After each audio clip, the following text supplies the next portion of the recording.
నమస్తే,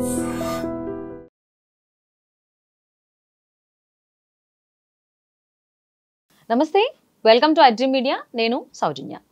public person అయినప్పుడు even celebrity అని అందరూ ముద్దుగా పిలుచుకుంటారు కాబట్టి అలాంటి పర్సన్ అన్నప్పుడు పబ్లిక్కి ఆల్వేస్ ఆన్సరబుల్ ఉంటారు. సో అందరికీ తెలిసిందే బెంగళూరు రేవ్ పార్టీలో హేమ గారి ప్రమేయం ఎంతవరకు ఉంది, దాన్ని ఏ విధంగా ఆవిడ కప్పిపుచ్చడానికి ఎన్ని ప్రయత్నాలు చేశారు, ఎన్ని వీడియోలు చేశారు అని. మరి లేటెస్ట్గా ఛార్జ్ షీట్లో ఆమె పేరుండడం జరిగింది. అంతేకాకుండా ఆవిడ డ్రగ్స్ తీసుకున్నారు అని పోలీసులు కూడా బయటకు చెప్తూ ఉన్నారు, పాజిటివ్ వచ్చింది అని. మరి ఈ అంశానికి సంబంధించి మనతో మాట్లాడడానికి, మనకు తెలియని ఎన్నో విషయాలను తెలియచేయడానికి ఈరోజు మనతో పాటు ఉన్నారు senior journalist, family counsellor Priya Chaudhary గారు ఉన్నారు. వారితో మాట్లాడదాం. నమస్తే అండి. నమస్తే. బెంగళూరు రేవ్ పార్టీ అన్నా లేదా రేవ్ పార్టీ అన్నా ఆర్టిస్ట్ యాక్ట్రెస్ హేమ గారి పేరు వినిపిస్తుంది. So being a public person, సెలబ్రిటీని కూడా అంటూ ఉంటారు. మరి ఆవిడ చాలా ప్రయత్నాలు చేసింది, నా ప్రేమేం అందులో లేదు, నేను అసలు లేనా ప్రిన్సెస్లో అని. కానీ ప్రూఫ్స్ అన్నీ బయటకు దొరికాయి. అండ్ బ్లడ్ శాంపిల్స్ కూడా తీసుకున్నారు. అసలు నేను బ్లడ్ శాంపిల్ అండ్ చాలా స్టోరీస్ అనేవి ఆవిడ నుంచి చాలా వచ్చాయి. అంటే being a public person, public రిలేషన్స్కి సంబంధించి కావచ్చు, పబ్లిక్ నుంచి ఏదైనా రియాక్షన్ వస్తుంటే ఎలా వాళ్ళు ప్రవర్తించాలి, ఇప్పుడు హేమ గారి అంశమే తీసుకుంటే దీని గురించి మీరు ఏమంటారు? చిన్న విషయం, ఐఎమ్ నాట్ బ్లేమింగ్ ఎనీవన్. ఒక ఘటన జరిగింది. ఘటన అంటే అనుకోకుండా జరిగినటువంటి విషయం. ఒక ఘటన జరిగినప్పుడు నిర్దోషిగా బయటపడాలి అనుకున్నప్పుడు మనం కొన్ని వాస్తవాలను అయితే అంగీకరించాల్సిన అవసరం ఉంది. రైట్? ఒకటి, నేను ఇక్కడ ఏం మాట్లాడతాను అని అంటే, అసలు ఇంతవరకు నేను ఈ విషయం మీద కనీసం ఎప్పుడో ఒకసారి ఒక లీగల్ ఒపీనియన్ తప్ప నేను ఇంకెంతవరకు నేను అసలు ఈ టాపిక్ మాట్లాడలేదు. బికాస్ ఎందుకంటే అవతల ఉన్నది కూడా ఒక మహిళ కాబట్టి మనం అంతగా ఆ సున్నితమైనటువంటి అంశాన్ని మనం కదిలించకూడదు అనేటటువంటి ఒక దృక్పథంతో నేను సైలెంట్ అయిపోయాను. కాకపోతే రాను చూస్తుంటే నాకే ఏమనిపిస్తుంది అని అంటే చాలా బాధ అనిపిస్తుంది అమ్మా. ఆమె చిన్న లాజిక్ ఎక్కడ మిస్ అయ్యారు అని అంటే, నేను ఇక్కడ ఒక్కటే అడుగుతున్నాను. ఆ రోజు జరిగిన రోజున బయటకు వచ్చి ఒక వీడియో రిలీజ్ చేశారు. Well and good. ఎందుకంటే నాకు ప్రమేయం లేదు, నేను ఇక్కడ హైదరాబాద్లో ఉన్నాను, పార్టీలో ఉన్నాను, చిల్ అవుతున్నాను అని ఒక వీడియో పెట్టారు. బాగుంది. అక్కడ మీడియా అందరూ కూడా ఇదిగో ఆవిడకు ఉన్నది బెంగళూరులోనే, ఇదిగో ఇక్కడే ఈ చెట్టు ఉంది, ఇక్కడే ఇది ఉంది అని చెప్పేసి అని వాళ్ళు మీడియా కూడా ఆమె ఎక్కడుంది, ఆమె బ్లేమ్ చేస్తుంది, ఆమె నా ఫాల్స్ స్టేట్మెంట్ ఇచ్చింది అని చెప్పేసి అని నిరూపించే ప్రయత్నం మీడియా చేసింది. ఇక్కడ గమనించాల్సినటువంటి విషయం ఏంటంటే, మీడియా ఇంతవరకు అడగని విషయము, ఆమె ఇంతవరకు ప్రూవ్ చేసుకోనటువంటి విషయం, నేను ఆమెకి ఫేవర్గానే మాట్లాడుతున్నా.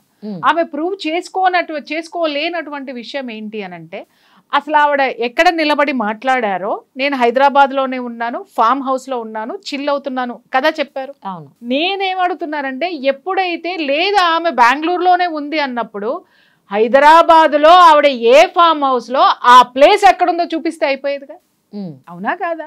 ఇంతమంది కెమెరాలు ఉన్నారు, ఇన్ని యూట్యూబ్ ఛానల్స్ ఉన్నాయి, ఇన్ని శాటిలైట్ ఛానల్స్ ఉన్నాయి. మరి రోజు ఆవిడ మీద ఎందుకు ఇంత బురద చల్లించుకుంటున్నారు ఆవిడ? నాకు అర్థం కాల. ఆవిడ ఎప్పుడైతే ఇది కాదు బెంగళూరులోదే అన్నప్పుడు మీరు రండి, నేను ఎక్కడ తీసానో చూపిస్తాను. ఎందుకంటే వీడియో రిలీజ్ చేసినటువంటి ప్లేస్ ఏరియా తెలిసిపోతుంది మనకి. ఇవాళ అమ్మ సెల్ ఫోన్ చేతిలో ఉందంటే ప్రపంచం చేతిలో ఉన్నట్టే. నువ్వు మీడియాని తీసుకొని వెళ్ళి, ఇదిగో ఈ ఫామ్ హౌస్లో నేనున్నాను, ఇదిగో ఈ చెట్టు ఇక్కడ ఉంది, ఇది హైదరాబాద్లో ఉంది చూపించేస్తే అయిపోయేది, అక్కడ క్లారిటీ వచ్చేది. అక్కడ మీరు ఇంతవరకు దానికి సంబంధించినటువంటి క్లారిటీ ఇవ్వలేదు. ఇప్పటి వరకు కూడా దాన్ని అలాగే మరుగున పెట్టేటటువంటి విషయము, దాన్ని మాయ చేసేటటువంటి విషయంలోనే ఉన్నారు. రెండో విషయం ఏంటి అంటే, తర్వాత మళ్ళీ వచ్చిన స్టేట్మెంట్, నేను ఎక్కడికి వెళ్ళలేదు, పార్టీతో నాకు సంబంధం లేదు. ఫస్ట్ వచ్చిన ఇన్ఫర్మేషన్. తర్వాత ఏంటంటే, నేను కొన్ని రోజులు అయిపోయిన తర్వాత మళ్ళీ ఆవిడని తీసుకెళ్లారు, బెంగళూరు పోలీసులు తీసుకెళ్లారు, శాంపిల్స్ అవన్నీ ఇచ్చారు. ఆవిడ అప్పుడు కూడా చాలా బరస్ట్ అయ్యారు. ఏమని అంటే, ఇదిగో ఇప్పుడు తీసుకున్నారు నా బ్లడ్ శాంపిల్స్, నా జుట్టు, నావి యూరినల్ శాంపిల్స్ ఇవన్నీ ఇప్పుడు తీసుకున్నారు, చెప్పండి నేను అందులో ఉన్నానంటే. ఒక్కటే క్వశ్చన్ చేస్తున్నాను ఒక సీనియర్ జర్నలిస్ట్గా, మీరు దాంట్లో లేనప్పుడు అసలు మీ శాంపిల్స్ ఎందుకు తీసుకుంటారు? అసలు మీకు హైదరాబాద్ వరకు వచ్చి పోలీసులు ఎందుకు తీసుకుంటారండి? మీరు దాంట్లో లేకుండా ఇవన్నీ చేస్తే రేపొద్దున పోలీసులు నెత్తి మీదకి వస్తుంది. మీకు ఆ సంగతి తెలుసా? బెంగళూరు పోలీసులు పెద్ద అపప్రద మూటగట్టుకోవాల్సిన అవసరం ఉంటుంది చాలా. ఎందుకంటే because you are the celebrity. మీరు వదిలిపెట్టరు తప్పు జరిగి ఉన్నట్టయితే. మీరు మళ్ళీ ఇక్కడికి వచ్చి వీడియో చేసిన తర్వాత, మళ్ళీ మీడియాతో మీరు వీడియోలు రిలీజ్ చేసిన తర్వాత, మీరు బిర్యానీ వండిన తర్వాత, అన్నీ తాపీగా జరిగిన తర్వాత మళ్ళీ పోలీసులు మిమ్మల్ని ఎందుకు తీసుకెళ్లారు? తీసుకెళ్ళి ఎందుకు ఇవన్నీ శాంపుల్స్ తీసుకున్నారు? ఆ రోజు కూడా మీరు ఇవ్వనటువంటి క్లారిటీ ఏంటి అని అంటే, నేను నిర్దోషిని, ఇప్పటి వరకు నా శాంపిల్స్ తీసుకోలేదు అని చెప్పాల్సింది. శాంపిల్స్ తీసుకున్నారు. రెండో విషయం, శాంపిల్స్ తీసుకున్న తర్వాత మళ్ళీ ఒక 2-3 రోజుల తర్వాత మళ్ళీ జనానికి ఒక కన్ఫ్యూజన్ వీడియోస్ రిలీజ్ అయ్యాయి. ఏమని రిలీజ్ అయినాయి? నా బ్లడ్ ఇస్తా, నా శాంపిల్ ఇస్తా, నా జుట్టు ఇస్తా, అన్నీ ఇస్తాను, నేను ఇస్తాను, మీరు ప్రూవ్ చేసుకోండి, నేనైతే లేనంటే లేను. నాకు ఒక్క విషయం, నాకు ఒక క్వశ్చన్ మార్క్ ఏమొచ్చిందంటే, అయ్యో ఈ అమ్మాయి ఎందుకు తనని తాను అట్లా బయట పడేసుకుంటుంది? ఎందుకు అనవసరంగా, ఇప్పుడు టాపిక్ ఏమి లేదు, ఈ అమ్మాయి ఎందుకు వచ్చింది మీడియా ముందుకు వచ్చి ఇప్పటికిప్పుడు బ్లడ్ శాంపిల్స్ ఇస్తాను? మరి ఆ రోజు రావాల్సింది కదా. అదే రోజు ఎప్పుడైతే మిమ్మల్ని బ్లేమ్ చేశారో, ఎప్పుడైతే వార్త బయటకు వచ్చిందో, వార్త బయటకు వచ్చిన రోజునే నా బ్లడ్ శాంపిల్స్ ఇస్తా, నా జుట్టు ఇస్తా, నా ఇది ఇస్తా, మీరు ఛాలెంజ్ చేస్తున్నానని ఆ రోజు నిలబడి ఉంటే ఆవిడ ఈ రోజు ఇంత ఎదుర్కొనేది కాదు. అలాగే ఆ రోజున బెంగళూరు రేవ్ పార్టీ నుంచి మీరు వీడియో రిలీజ్ చేశారని మీడియా ప్రూవ్ చేసే ప్రయత్నం చేసినప్పుడు, అరే ఇదిగో హైదరాబాదు, ఇదిగో రూట్ మ్యాప్, లింక్, లొకేషన్ మీకు పంపిస్తున్నాను, నేను ఇక్కడే ఉన్నాను, ఇదిగో హైదరాబాద్లోనే ఉంది, ఇదిగో చెట్టు, ఇదిగో దీంట్లోనే ఉన్నాను, ఈ ఫామ్ హౌస్లో, ఎందుకు చూపించలేదు? మిమ్మల్ని మీరు ప్రూవ్ చేసుకునే ప్రయత్నాల్లోనే కదా మీరు ఉన్నారు. ఆ రోజు వీడియో పెట్టినా అదే ప్రయత్నంలో ఉన్నారు. 4 రోజుల కిందట, వారం రోజుల కిందట వీడియోస్ రిలీజ్ చేసినప్పుడు కూడా ఇదిగో నాకు సర్టిఫికెట్లు వచ్చినాయి, నేను చాలా క్లియర్ మిస్టర్ క్లీన్ అని చెప్పేసి అని మీరు ప్రొడ్యూస్ చేశారు. మరి ఈ రోజు ఛార్జ్ షీట్లో మీరు డ్రగ్స్ తీసుకున్నట్లు నిర్ధారణ అయ్యింది అనేటటువంటి వార్తలు వస్తున్నాయి. దీనికి ఏం సమాధానం చెప్పాలి? లిసన్, ఇక్కడ నేనేం మాట్లాడుతున్నానంటే ఒక్కటే, ఆమె చాలా ఆవేదన, ఒక ఇంటర్వ్యూలో నేను ఆవిడ ఆవేదన చాలా చూశాను. నేను చిన్నప్పటి నుంచి 14 ఏళ్ల వయసు నుంచి నేను కష్టపడుతున్నానండి, మా అమ్మ నన్ను తీసుకొని వచ్చింది. ఆవిడ చాలా కష్టపడ్డారు. దానికి మనం నిజం చెప్తున్నాను కదా, ఆవిడ చాలా మంచి నటి, నాకు కూడా ఆవిడంటే బాగా ఇష్టం, చూస్తాను, ఆవిడున్న సినిమాలు చూస్తాను నేను. అలాంటి కష్టపడినటువంటి వ్యక్తి, నేను జీవితాంతం కష్టపడ్డాను, ఇప్పుడే నేను జీవితాన్ని ఎంజాయ్ చేయాలని బయటకు వస్తున్నాను, కాబట్టి నా జీవితాన్ని ఎంజాయ్ చేస్తున్నాను అని అన్నారు. అది అబ్సల్యూట్ కరెక్ట్.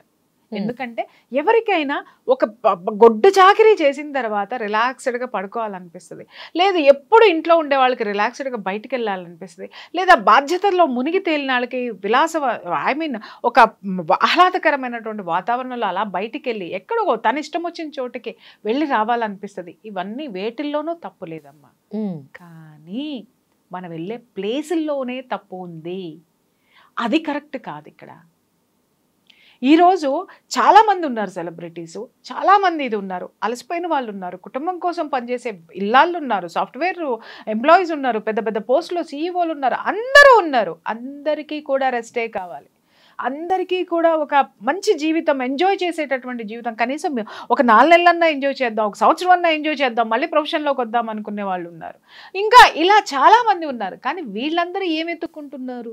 పార్టీలు ఉన్నాయి, లేవని అనట్లా, కిటీలు ఉన్నాయి, లేవని నేను అనట్లా, ఎంజాయ్మెంట్ ఉంది, లేవని నేను అనట్లా, కానీ ఏ ఎంజాయ్మెంట్లో నువ్వు ఉన్నావు? ప్రమాదకరమైనటువంటి ఆనందం అంటే ప్రమాదకరమైనటువంటి ప్లేసుల్లో ఉందా? ప్లేసుల్లో ఉందమ్మా. మళ్ళీ ఇంకొక స్టేట్మెంట్, ఆ రోజు ఏంటి, నేను ఎక్కడికి వెళ్ళలేదు, నేను హైదరాబాద్లోనే ఉన్నాను, ఒక స్టేట్మెంట్ అయితే, మళ్ళీ మొన్న ఇంటర్వ్యూలో నేను చూసింది ఏంటంటే, నేను పుట్టినరోజు పార్టీకి వెళ్ళింది కరెక్టే, పుట్టినరోజు కేక్ కట్ చేసేదాకా ఉన్నాను, ఆ తర్వాత వచ్చేసాను, ఆ తర్వాత ఏమో తెలియదు. ఇక్కడే 3 స్టేట్మెంట్లు ఉన్నాయి. నేను వెళ్ళలేదు, హైదరాబాద్లో చిల్ అవుతున్నాను, నేను ఒక్కరోజు వెళ్ళాను, నేను బ్లడ్ శాంపుల్స్ ఇచ్చాను, చూసుకోండి, నా దగ్గర ఏం లేదు. మీరు ఆ రోజు చూపించిన రిపోర్ట్లు ఎవరు రిపోర్ట్లు చూపించారు? బెంగళూరు పోలీసులు దగ్గర ఉన్నటువంటి మీ బ్లడ్ శాంపిల్స్ ఏవైతే ఉన్నాయో పోలీసులు రిలీజ్ చేసినటువంటి ఛార్జ్ షీట్లో ఉన్నటువంటి రిపోర్ట్సా? ఇది అడుగుతున్నా నేను. మీరు క్లారిటీ ఇవ్వలేదు. అసలు ఎందుకు అనవసరంగా ఈవిడొచ్చి బ్లడ్ రిపోర్ట్లు అవన్నీ పెట్టి ప్రెస్ మీట్లు ఎందుకు పెడుతున్నారా అనేది నాకు అర్థం కాలేదు. నా 6th సెన్స్ కొట్టింది, ఇక్కడ ఏదో సంథింగ్ ఈజ్ గోయింగ్ ఆన్ అనేసి. నేను నిజంగా ఇప్పటివరకు నేను ఇది టచ్ చేయలేదమ్మా. ఎందుకు మాట్లాడుతున్నానంటే, సెలబ్రిటీ హోదాలో ఉన్నప్పుడు కొన్నిటికి మనం ఆన్సర్ ఇవ్వాల్సిన అవసరం ఉంది. నేను ఇవ్వను, నా వ్యక్తిగత జీవితం, అసలు మీరెవరు మాట్లాడడానికి అనంటే దానికి కూడా నేను ఓటేస్తా. కానీ మనం తప్పు చేశాము అని ఎదుటివాడు మాట్లాడినప్పుడు, తప్పు చేయలేదని నన్ను ఎందుకు నమ్మరు అని మీరు పబ్లిక్లోకి వచ్చే ముందు, ఏ పబ్లిక్ అయితే మిమ్మల్ని అర్థం చేసుకోవాలని అనుకుంటున్నారో మరి ఆ పబ్లిక్ అనుగుణంగానే మీరు నడుచుకోవాల్సిన అవసరం ఉంది. మీరెవరండి నన్ను అడగడానికి? నేను ఎక్కడైనా తిరుగుతాను అని అన్నప్పుడు మీరు పబ్లిక్లో ఉండకండి. ఎవరు పట్టించుకోరు. చాలామంది రోజు పొద్దున్న లెగిస్తే నేను చూస్తున్నా, నాకు తెలుసు బోళ్ళని చరిత్రలు, నా బ్రదర్స్ వీళ్ళందరూ లీగల్గా ఉన్నారు, పోలీసులు వ్యవస్థలో ఉన్నారు, ఎన్ని డ్రగ్స్ కేసులు పట్టుబడుతున్నాయి, ఎంతమంది స్టూడెంట్స్ పట్టుబడుతున్నారు, నైజీరియన్స్ ఎంతమంది ఉన్నారు. వీళ్ళందరూ ప్రపంచానికి ఎందుకు తెలియరండి? ఎందుకు తెలియరు అంటే వాళ్ళు జనాన్ని వాడుకోలే, జనాల్లో లేరు, జనం సొమ్ముతో బ్రతకలేదు. మీరు సినిమాలు రిలీజ్ అయితే మీకు కావాల్సింది పబ్లిక్. మీ జీవనోపాధి ఇప్పటి వరకు జరిగింది, మీరు సంపాదించిన ప్రతి పైసా పబ్లిక్ వినోదం కోసము వాళ్ళు ఖర్చు పెట్టినటువంటి పైసానే మీ ఇంట్లోకి వచ్చి చేరింది. మరి ఇవాళ పబ్లిక్ని మీరెవరని తిడితే ఎలా ఉంటుందమ్మా? కానీ ఈ మధ్య కాలంలో డ్రగ్స్ అనే పేరు వినిపించిందంటే ఖచ్చితంగా ఫిలిం ఇండస్ట్రీకి సంబంధించిన వాళ్ళు చాలా పేర్లు వినిపిస్తున్నాయి. యాక్చువల్లీ చెప్పాలంటే వాళ్ళ పేర్లు ఎక్కువ వినిపిస్తున్నాయి. మిగిలినటువంటి కేటగిరీస్ కానీ డొమైన్స్లో కానీ ఉన్న వాళ్ళ పేర్ల కంటే వీళ్ళ పేర్లు ఎక్కువ ఉన్నాయి. సో కానీ వీళ్ళేమో అది నా పర్సనల్ అని కొంతమంది రెస్పాండ్ కూడా అవ్వరు. కానీ హేమ గారు అద్దెగా రెస్పాండ్ అయ్యారేమో అనిపిస్తూ ఉంటది. ఒక్క మాట నేను చెప్తున్నాను, మీరు అన్నది కరెక్టే. ఎందుకంటే ఇక్కడ ఇంకొక విషయం కూడా ప్రస్తావించాల్సింది ఏంటి అని అంటే, ఈ ఇష్యూ వచ్చినప్పుడు ఫిల్మ్ ఇండస్ట్రీలో ఉన్న వాళ్ళే పట్టుబడుతున్నారు. ఎక్కడో ఉన్న గృహిణులు పట్టుబడట్లా, ఎక్కడో ఉన్న చిన్న చిన్న వాళ్ళు పట్టుబడట్లేదు. ఒకవేళ పట్టుబడినా వాళ్ళు వ్యక్తిగతంగా వాళ్ళ కుటుంబాన్ని పోషించుకోవడానికి వాళ్ళు ఆ పని చేశారు, జైలుకి వెళ్తున్నారు, వెనక్కి వస్తున్నారు. లేదా డ్రగ్స్ బారిన పడ్డాళ్ళు రీహాబిటేషన్కి వెళ్తున్నారు, లైఫ్ని సరి చేసుకుంటున్నారు, వెనక్కి వస్తున్నారు. మీరే ఎందుకు ఫోకస్ అవుతున్నారంటే దేర్ ఈజ్ అ ఆన్సర్. ఏంటి అనంటే, మనం సినిమాలు ఏం తీస్తున్నాం? చెడిపోండ్రా, పాడైపోండ్రా, ఇష్టం వచ్చినట్టు అక్రమ సంబంధాలు పెట్టుకోండ్రా అని ఒక హీరో నటించట్లా. ఒక హీరోయిన్ని ఏ పాత్రలో పెడుతున్నారు అని అంటే, అబ్బా మగాడై పుడితే ఇట్టాగే నలుగురిని నరకాల, నలుగురు ఆడపిల్లల్ని కాపాడాలి. హీరోయిన్ని పెడితే అబ్బా ఏది ఉన్నా ఏది చేసినా ఇన్ని త్యాగాలు చేసేసుకుంటూ, లేకపోతే ఇంత అర్థం చేసేసుకుంటూ ఒక ఆడదానిలాగా ఇలా బ్రతికేసేయాలి, ఈ రెస్పాన్సిబిలిటీస్ ఉన్నటువంటి పాత్రలో మనం ఉండాలి అని మీరు ఎవరిని బ్లేమ్ చేస్తున్నారు? మీ సినిమాల ద్వారా జనాల్ని ఇలాంటివి చూపించి బ్లేమ్ చేసినట్టే కదా. ఇలా మీరు నైతిక విలువలేమో సమాజానికి చూపిస్తారు, అనైతికమైనటువంటి కార్యకలాపాల్లో మీరుండి మా వ్యక్తిగత జీవితం అంటారా? మీరు బురదలో ఉండి మమ్మల్ని ఇలా ఉండండి అని ఆ నీతి సూత్రాలు నీతి శుద్ధులు మాకెందుకు చెప్తున్నారమ్మా? మాకెందుకు చెప్తున్నారు?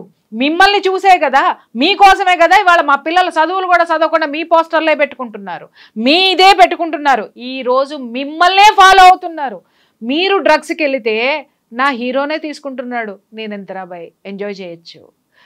నిన్ను అభిమానించేటటువంటి వాళ్ళు, అరే హేమ వెళ్ళింది, లేకపోతే ఇంకొకళ్ళు వెళ్ళారు, ఇంకొక హీరోయిన్ ఉంది, ఇంకొకళ్ళు ఉన్నారు, అయితే నేను కూడా ఎంజాయ్ చేయొచ్చు, వాళ్ళ జీవితం వాళ్ళు హ్యాపీగా ఎంజాయ్ చేస్తున్నారు, అడిగేవాడు ఎవడు లేడు, నేను ఎంజాయ్ చేస్తానని మీకు పట్టిన చీడని సమాజం దాకా తీసుకొస్తున్నారు. ఇది కారణం. సినిమాకి మాత్రమే అంటి కడుతున్నారు, మాలో లేవా బయట లేవా అని క్వశ్చన్ చేస్తున్నారు. క్వశ్చన్ చేసేటప్పుడు నేను సినిమా ఇండస్ట్రీని క్వశ్చన్ చేస్తున్నాను, ముందు మీ సంగతి తేల్చండి, మీ గురించి మాట్లాడండి. వాళ్ళు లేరా వీళ్ళు లేరా కాదు, శుద్ధులు చెప్పే మీరు వెనక ఏం చేస్తున్నారు, ఎలాంటివి చేస్తున్నారు, ఎలాంటి అనైతిక కార్యకలాపాల్లో మీరున్నారు. మిమ్మల్ని చూసి మా పిల్లలందరూ చదువులు మానేసి, వాడు వెళ్ళే పని మానేసి, తల్లిదండ్రులు కూడా ప్రేమించడేవో కానీ వీళ్ళని అంత ప్రేమిస్తారు. మరి మాకు బాధ ఉండదా? మా పిల్లలు మమ్మల్ని నిర్లక్ష్యం చేసి వాళ్ళని ఒక భ్రమల్లో పెట్టేస్తున్నారు, ఒక హీరోయిజం భ్రమల్లో. నిన్నగాక మొన్న కూడా మాట్లాడుకున్నాం, వినాయకులందరూ హీరోల రూపంలో ఉన్నారు, వినాయకుడిని హీరోగా ఎవరు చూడలేదు అక్కడ బాస్. ఇలా భగవంతుడిని కూడా దాటి మీ దగ్గరికి మా పిల్లల్ని చేర్చేసుకున్నప్పుడు మీ జీవితాలు ఎలా ఉండాలి? మీరు మాకు రెస్పాన్సిబిలిటీ. సమాజం అంటే మేమే, తల్లిదండ్రులమే, సమాజం అంటే మేమే. కాబట్టి మాకు ఆన్సర్ ఇచ్చి తీరాల్సిందే, ఎందుకంటే మీ పాకెట్లోకి వచ్చే ప్రతి రూపాయి మా కష్టార్జితం. కాబట్టి యూ షుడ్ రెస్పాన్సిబుల్. ఆవిడకి సంబంధించినటువంటి బ్లడ్ రిపోర్ట్స్ అని బయటకు వచ్చిన, పోలీసులు రిలీజ్ చేసిన అండ్ ఛార్జ్ షీట్లో హేమ పేరు ఉన్నా కానీ ఆవిడ మాత్రం ఇది నేను ఖండిస్తున్నాను, ఇది నాది కాదు. అది సహజం తల్లి. ఇప్పుడు ఒక విషయం ఏంటంటే, ఎవరైనా సరే నిర్దోషిగా బయటికి రావాలి, నేను నా నిర్దోషిత్వాన్ని నేను ప్రూవ్ చేసుకోవాలి అనేటటువంటి తత్వంలో ఉంటారు. ఎవరైనా అదే ఉంటారు. నేను చేయలేదండి అంట. నేనేమంటానంటే, ఆవిడ ఉద్దేశపూర్వకంగా చేసిందో లేదో పక్కన పెడదాం.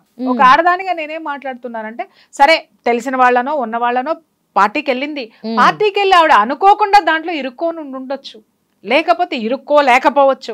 కానీ వచ్చిన బ్లడ్ రిపోర్ట్స్ శాంపిల్స్ ఏం చేస్తాం? పోలీసులు బయట పెట్టినటువంటి ఆ రిపోర్ట్స్ని ఏం చేయాలి? వాటికి ఆన్సర్ ఇవ్వాల్సినటువంటి అవసరం ఉంది. ఎప్పుడైనా సరే నేను చెప్తున్నాను, ఒక నింద మన మీదకి వచ్చినప్పుడు నిజంగానే మనం తప్పు చేస్తే క్షమాపణ అడగడంలో తప్పే లేదు తల్లి. క్షమాపణ అడిగి మళ్ళీ తప్పు చేస్తే దవడ పగులుతుంది. క్షమాపణ అడిగి మళ్ళీ ఆ తప్పు జోలికి పోకుండా ఆ స్థితిలో నువ్వు ఉన్నావంటే మళ్ళీ నీ డిసిప్లిన్ లైఫ్ నీకు వస్తుంది. అలా కాకుండా బ్లఫ్ చేయాలని చూశారనుకోండి, ఏం జరుగుతుంది? ఆకాశానికి వేసి ఉమ్మేస్తే ఏమవుతుంది? తిరిగి మన ముఖం మీదే పడుతుంది. ఇవాళ నేను తప్పు చెయ్యలేదు, మీరు చెయ్యలేదమ్మా, తేల్చాల్సింది ఎవరు? పోలీసులు. మీరు తప్పు చేయలేదమ్మా, తేల్చాల్సింది ఎవరు? Forensic lab. మీరు తప్పు చేయలేదమ్మా, తేల్చాల్సింది ఎవరు? కోర్టు. వెయిట్ చేయండి అప్పటి వరకు. మీరు ఎందుకు ముందే పెట్టేసేసుకొని ముందే ఇది చేసేసుకొని. ఇంకొక మాట కూడా ఆవిడ అన్నారు, నన్ను బ్లాక్మెయిల్ చేస్తున్నారండి అని. ఏమండి, చట్టం ఉందండి, మిమ్మల్ని బ్లాక్మెయిల్ చేస్తే ఇమీడియట్గా తీసుకెళ్లి పోలీస్ స్టేషన్లో కేసు పెట్టి పడండి. ఏ యూట్యూబ్ వాళ్ళు మిమ్మల్ని బెరాలు కుదుర్చుకుందాం అనుకుంటున్నారో, ఏ జర్నలిస్ట్ వచ్చి మిమ్మల్ని డబ్బులు అడుగుతున్నాడో, లేకపోతే ఇంకెవరు మిమ్మల్ని బ్లేమ్ చేస్తున్నారో రికార్డ్ చేయడం ఏమంతా ఇదైతే కాదు. అవును. ఇంకొక మాట, ఇప్పుడు ఆవిడ ఒక మాట బ్లేమ్ వేసేసారు. సరే, మీడియాలో ఉందా లేదా పక్కన పెడదాం. మీడియా వాళ్ళు మనము కాంప్రమైజ్ అవుదామండి, ఒక దీనికి వద్దామండి, అగ్రిమెంట్కి వద్దామండి, నన్ను డబ్బులు అడుగుతున్నారండి, ఇంకోటి అని అన్నారు. నేను ఒక మాట అడుగుతాను, చెప్తా అమ్మా. మీడియా వాళ్ళు అంత పిచ్చోళ్ళు అయితే కాదమ్మా. ఎందుకని అంటావేమో, ఇవాళ డబ్బులు తీసుకొని నోరు మూసుకొని కూర్చుంటే రేపొద్దున పోలీసులు రిలీజ్ చేసినటువంటి వార్త బయటకు వచ్చిన రోజున మీడియా ఎదవదా? అవుతుంది. మీడియా ఎదవదా? ఇప్పుడు మరి కూర్చోబెట్టి చేసిన వాళ్ళందరూ అట్లాగే ఎదవలవలేదా? కూర్చోబెట్టి నిన్ను నువ్వు చెప్పుకోవడంలో తప్పు లేదు, కానీ పొరపాట్లు జరగచ్చు జీవితంలో.